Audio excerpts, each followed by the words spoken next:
Hi, welcome to Juice Bar. Today we're gonna mix a Moonlight cocktail.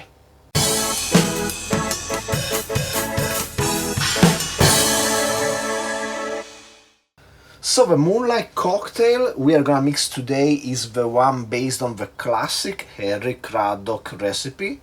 It's always him. Our man Harry Craddock and his Savoy cocktail book. I'm gonna follow in this case the recipe adapted by Simon Difford. Usually the guy is right. And in this cocktail we have white wine, Sauvignon Blanc in the original recipe, and grapefruit juice. I guess 2024 is gonna be the year of the grapefruit. So let's get down to mixing.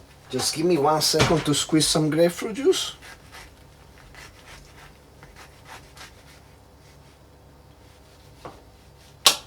Today we have some really standard pink grapefruit from a major American brand.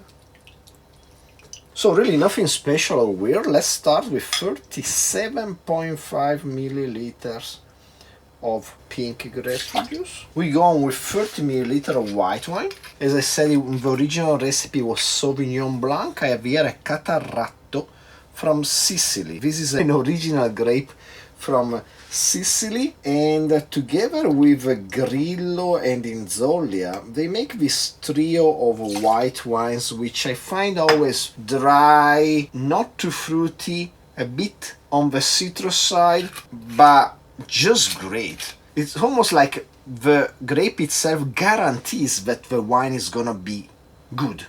I don't think I ever tasted a white wine made in Sicily from these three grapes that was anything but excellent. Also Chardonnay, Pinot Grigio, they're all good from Sicily. Sicily is really blessed with a wonderful weather for wine. Anyway, it was 30 milliliters of white wine. Then we go on with 45 milliliters of dry gin. I have here the Bloomsbury from Tanqueray. It was a special edition. Just know that it's a decent London dry gin. Quite standard, 47%. And we conclude with a big teaspoon, I would say, 7.5 milliliters of Kirsch. So I'm just gonna overflow 1 teaspoon, slightly. That should give us the 7.5 milliliters we need. Let's get some ice for our shaker. And let's give this bad boy a shake.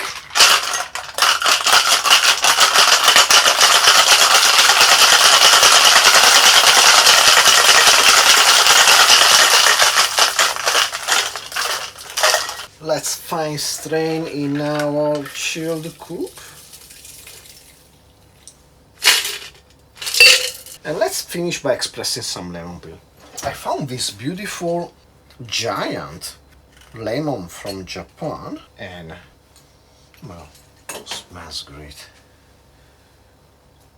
Let's express it and let's drop it in. And there you go, a Moonlight cocktail. Harry Craddock style. Cheers. Well, the lemon did a real number on this. Awesome. Nice. It's really good. It rides the line between a classic gin cocktail, like a martini, wet in this case, it's not much gin compared to the volume, and an Italian aperitif. He has a nice bitterness that would be typical of an Italian aperitif from the grapefruit. The wine works nicely.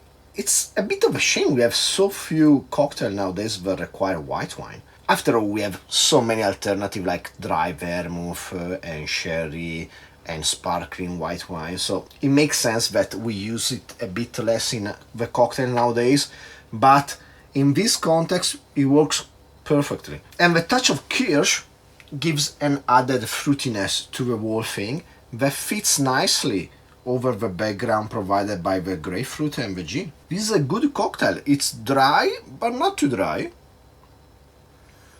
It goes down fairly easy. It's something I could see Hemingway liking, because we cut down significantly on the sugar. Yeah, the sugar is just provided by wine, grapefruit and Kirsch. All things that are not really that sweet. Actually, Kirsch has no sugar in it. So just wine and grapefruit. By the way, I forgot to mention that there is a different Moonlight cocktail by Gaz Regan, and that's completely different. It has nothing to do with this. Really nice. I'm really liking it. Yeah, but I really suggest this if, one, you like bitter stuff, because it's a bit bitter. You like dry stuff, and maybe you're watching your calorie intake, because this is pretty diet. No sugar, but the grapefruit and the wine makes it easier to drink than a martini. That's kind of a commitment for most people.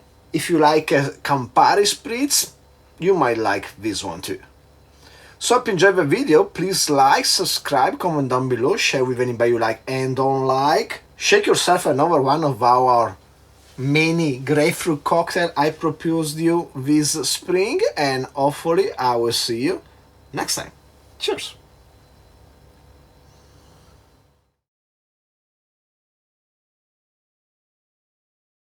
So, talking about Moonlight, I always heard speaking about Moonlighting, the TV series with Bruce Willis and Sybil Shepherd. Kevin Smith, in one of his monologue about Bruce Willis, talks about this, and he cites it as a great romantic comedy.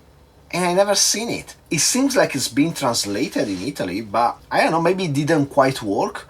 It seems like the authors were really going for some slapstick and some surreal things, sometime in this dramedy, and sometimes they were breaking the fourth wall. Maybe Italian audiences were not ready, so I don't think it was ever pushed in a major time slot. Maybe we were just showing it in the afternoon.